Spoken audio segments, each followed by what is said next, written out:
So good morning friends. Once again this is Vikas Kumar Jain from SIRT Bhopal. So well friends, today we are here with a very specific target. Target RGPV MCQ exam 2021. Yes, MCQ exam.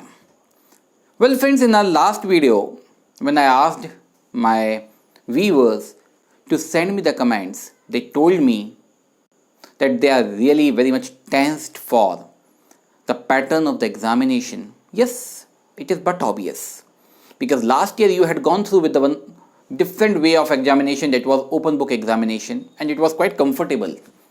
Book खोल के लिख रहे थे हम, but suddenly RGPV का एक notice आता है और कहता है कि इस साल के आपके एग्जाम्स एमसीक्यू पैटर्न पर होंगे. अब हमारा ये चिंता करना लाजमी है कि एग्ज़ाम होंगे कैसे, किस तरह से, या हमारे 5 यूनिट से किस तरह से क्वेश्चंस बन सकते हैं. तो दोस्तों आते हैं अपन सबसे पहले फर्स्ट यूनिट पर, ग्रामर वाली यूनिट पर. ग्रामर से कैसे क्वेश्चन आ सकते हैं? ग्रामर से क्वेश्चन आएंगे या आ सकते हैं, पहला एरर्स. आपको एक सेंटेंस दिया और सेंटेंस में अलग अलग पार्ट्स दे दिए. एक सेंटेंस के पूरे सेंटेंस को 4 भागों में तोड़ दिया और नीचे लिखा है 1 2 3 4. जैसे एक छोटा सा एग्जांपल ले लेते हैं हम,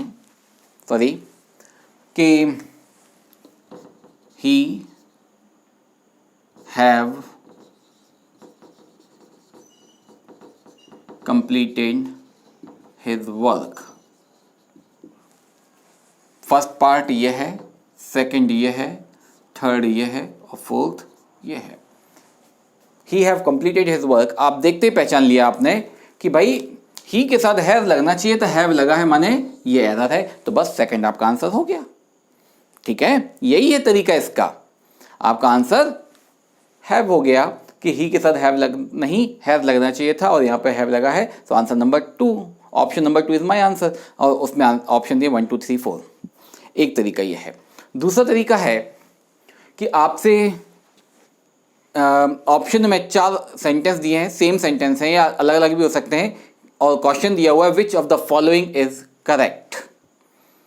4 सेंटेंस में से 3 में कुछ ना कुछ एरर है, एक ही सेंटेंस करेक्ट है और आपसे पूछ लिया कि which of the following sentence is correct. ठीक है. अब इसका उल्टा भी हो सकता है, आपको 4 सेंटेंस दिए और पूछ लिया जाए कि which of the following sentence is incorrect. ठीक है ना. फिर आता है नरेशंस, वॉइसेस. वॉइसेस में किस तरह के क्वेश्चन आ सकते हैं? आपको सेंटेंस दिया हुआ है और पूछा जाए, सेंटेंस एक्टिव में है, आपसे पूछा जाए कि which of the following is the passive voice of the given sentence. आपको उसका पैसिव वॉइस ढूंढना है. 4 में से 3 में कुछ ना कुछ गलत है, एक सही होगा केवल. ठीक है. इसका उल्टा भी हो सकता है, आपसे पूछ लिया जाए, आपको दिया है पैसिव वॉइस और पूछा जाए कि which of the following sentence is the active voice of the given sentence. ठीक है. और इसी तरह से क्वेश्चन नरेशन का हो सकता है कि आपको डायरेक्ट स्पीच दी हुई है, आपको इनडायरेक्ट पूछ ली जाए और ऑप्शन में 4 ऑप्शन दिए हैं जिनमें थोड़ी थोड़ी से एरर के साथ 3 गलत हैं, एक सही है. फिर आता है टेंस. बहुत वास्ट और बहुत कॉमन, बचपन से पढ़कर आए हैं. इसके एक पहला तरीका हो सकता है कि आपसे सेंटेंस दे के पूछ लें which the given sentence belongs to the tense और 4 ऑप्शन दिए हुए हैं. ठीक है. एक तरीका है कि आपसे ट्रांसफॉर्मेशन के लिए पूछ लिया जाए, आपको सेंटेंस दिया हुआ है और लिख दिया जाए कि which of the negative sentence of the given sentence. ठीक है ना. तो वो नेगेटिव आपसे बनवा लिया जाए, या इस तरह से ही कुछ हो सकता है. फिर आता है वर्ब. वर्ब, बिना वर्ब की कोई सेंटेंस नहीं बन सकता, तो वर्ब तो हर एक चीज़ पर आ सकती है और ये बड़ा वास्ट सा है, बड़ा ब्रॉड एरिया है. आपके लिए वर्ब से जुड़ा हुआ कुछ सेंटेंस ऐसा भी हो सकता है कि जैसे for example many student is opting computer science. Many students is, अब इज नहीं, आपको पता है आर लगना चाहिए, तो ये वर्ब का ही तो है. ठीक है ना। तो दिस इज द वर्ब। तो जो सब्जेक्ट वर्ब एग्रीमेंट है वो वर्ब से जुड़ता है, सब्जेक्ट वर्ब एग्रीमेंट उस वर्ब से जुड़ रहा है, तो आपको इस तरह के क्वेश्चंस आ सकते हैं। फिर आता है articles, A and the, blank छोड़ के दिया जा सकता है कि हाँ इनमें कौन कौन से आर्टिकल हैं। एक सेंटेंस में आपसे 2 ब्लैंक हो सकते हैं, 2 आर्टिकल भरवा लिए जाएं, दोनों का जो कॉम्बिनेशन वो गलत दिए हों, इस तरह के क्वेश्चन हो सकते हैं आर्टिकल से। Preposition, in, on, at, under, over, into, फिर बिटवीन, अमंग, ये सब प्रीपोजिशंस हैं। प्रीपोजिशन से जुड़े हुए ये ब्लैंक में आ सकते हैं। सेंटेंस में कुछ ब्लैंक छोड़ दिया और 4 ऑप्शन दिए हुए हैं कि विच ऑफ द करेक्ट और the suitable preposition for the given sentence. Then comes adjectives. Adjective से जुड़े हुए क्वेश्चन ब्लैंक से भी हो सकते हैं, एरर से भी हो सकते हैं, ठीक है। और आपको उन्होंने ऑप्शंस दे दिए, जैसे हमने कहा कि he requires blank money to pay his dues. He requires blank money to pay his dues. अब नीचे लिखा है a little, few, a few, इस तरह से भी आ सकते हैं। यहाँ पर आंसर होगा a little। लिटिल माने ना के बराबर और a little माने थोड़ा सा। जो भाव है, जो फील है, लिटिल का नेगेटिव फील होता है ना के बराबर, और आ लिटिल का होता है थोड़ा, लेकिन कम से कम कुछ तो, ठीक है। फिर है एडजेक्टिव के बाद नंबर्स, सिंगुलर प्लूरल से जुड़ा हुआ। सेंटेंस में कुछ नाउन्स ऐसे होते हैं जो कभी सिंगुलर नहीं होते, कुछ नाउन ऐसे होते हैं जो कभी प्लूरल नहीं होते, कुछ नाउन्स ऐसे होते हैं जिनमें एस नहीं लगता है लेकिन होते प्लूरल हैं, और कुछ नाउन्स ऐसे होते हैं जिनमें एस तो लगता है लेकिन होते सिंगुलर हैं। कुछ नाउन ऐसे होते हैं जो सिंगुलर प्लूरल में सेम होते हैं, जैसे फिश, शीप, डियर। आपको समझना होगा कि इसमें जो नंबर है वो सिंगुलर है या प्लूरल है। तो इस तरह के आपको कुछ क्वेश्चंस मिल सकते हैं। फिर टाइप्स ऑफ नाउन, जैसे हमने कहा कि which of the given word is collective noun, और 4 ऑप्शन दिए हैं। जैसे हमने कहा टीम, फिर हमने कहा स्टूडेंट्स, हमने कहा फ्रेंड, फिर हमने कहा सिंपैथी। तो टीम एक कलेक्टिव नाउन है, ठीक है ना। इसी में ऐसा भी हो सकता है कि हम आपसे कहें कि which is the collective noun of group of fish, और नीचे ऑप्शन दिया हुआ है स्कूल, ऑप्शन दिया हुआ है पैक, ऑप्शन दिया हुआ है हर्ड, ऑप्शन दिया हुआ है fleet.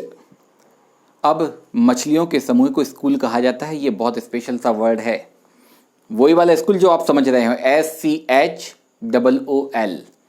Group of fish is called school. Sohal भी होता है SOHAL, तो दोनों में से कोई भी वर्ड हो सकता है। तो इस तरह के क्वेश्चंस भी आ सकते हैं, ठीक है ना। एंड देन कम्स प्रोनाउन, ठीक है। होप कि आपको समझ में आए ग्रामर वाला पार्ट कैसा होगा। फिर आता है कॉम्प्रिहेंशन, अनसीन पैसेज।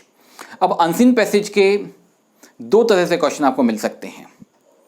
एक तो क्वेश्चन पूछा है, 4 ऑप्शन दिए, विच ऑफ द, जैसे हमने आप आंसर लिखवाते थे, हम लिखवा नहीं रहे, और उसकी जगह हम आपसे आंसर दे रहे हैं 4, उनमें से 3 गलत हैं, 1 सही है। एक तरीका ये है। दूसरा, इसी से वोकैबुलरी आ जाएगी। जैसे एक कोई वर्ड हमने यूज किया, उससे आपने पूछ लिया कि इन the given passage what is the synonym of highlighted word, और आपको नीचे वर्ड दिया हुआ है हाईलाइट करके या अंडरलाइन करके। तो इस तरह से आपको अनसीन पैसेज से वोकैबुलरी भी पूछी जा सकती है। देन कम्स वोकैबुलरी सेक्शन में synonyms, antonyms, homophones. Homophones means जहां वर्ड सुनने में तो एक से लगते हैं लेकिन उनकी स्पेलिंग भी अलग होती है और मीनिंग भी अलग होते हैं। जैसे सिंपल से एक एग्जांपल ले लेते हैं, PRAY प्रे और PREY प्रे, ठीक है। एक प्रे माने भगवान की प्रार्थना और PREY प्रे माने शिकार। हमने कहा कि ही बिकेम अ प्रे, तो दैट इज शिकार। या फिर एक और एग्जांपल लेते हैं अपन, RAIN रेन और REIN रेन, ठीक है ना। ऐसे बहुत सारे वर्ड हैं, दे आर कॉल्ड होमोफोन्स। फिर आता है इडियम्स एंड फ्रेजेस। आप सिंपल वर्ड में ऐसा अंतर होता है मुहावरों और इडियम फ्रेजेस में, लेकिन फिर भी अपन अपने कंफर्ट के लिए समझ सकते हैं मुहावरे की तरह जो शब्द हैं उनका आपसे पूछा जा सकता है what is the meaning of the phrase, और फ्रेज दे दिया जाए। अब्बू लेना चाइना शॉप, अब्बू लेना चाइना शॉप का अर्थ होता है इडियट, बेवकूफ, ठीक है ना। तो इस तरह से इडियम फ्रेजेस हो गए। फिर वन वर्ड सब्सटीट्यूशन, आपको वर्ड दे दिया जाए a person who can not, या a person who doesn't believe in others, that is called cynical. अब नीचे ऑप्शन दिया cynical, trustworthy, untrustworthy, blah blah blah, that is called cynical. तो this is called one word substitution. इसमें हमने आपको prefix और suffix नहीं दिए हैं, वो भी हो सकते हैं कि उसमें हो सकता है कि आपसे पूछ लिया जाए कि what is the prefix in the given word, या what is the suffix in the given word. तो इस तरह से प्रीफिक्स और सफिक्स भी हो सकते हैं, आप उसमें ऐड कर लीजिए। अब आता है इसके बाद यूनिट 3, 4th एंड 5th। दोस्तों यूनिट 3rd और 5th के वीडियो तो हम पहले ही बना चुके हैं, उन्हें लॉन्च भी कर चुके हैं, और आप लोगों में से बहुत सारे लोगों ने हो सकता है उन्हें देखा भी हो। किस तरह के क्वेश्चन आ सकते हैं उसमें हमने वन लाइनर में उसको आपको तैयारी करवाई है। यूनिट 4th के वन लाइनर हम जल्दी ही लेकर आने वाले हैं, ताकि आप बिल्कुल निश्चिंत होकर अपनी तैयारी कर सकें। सिर्फ आपको अपनी तैयारी पर ध्यान देना है, और जो भी आपको डाउट्स हैं, जो भी आपकी क्वेरीज़ हैं, आप बिल्कुल हमारे कमेंट बॉक्स पर जाएं और अपनी क्वेरी हमें भेज दें। जैसे आज हमने ये लेकर आपकी क्वेरी को, या आपकी डाउट को, या आपकी प्रॉब्लम को हैंडल करने की कोशिश की है। कोशिश करेंगे कि आपकी हर एक क्वेरी हम हैंडल करें, उसे एंटरटेन करें, और बस तब तक के लिए यही कहेंगे, keep on learning, keep on enjoying your learning. So by that time, have a very good day, enjoy yourself.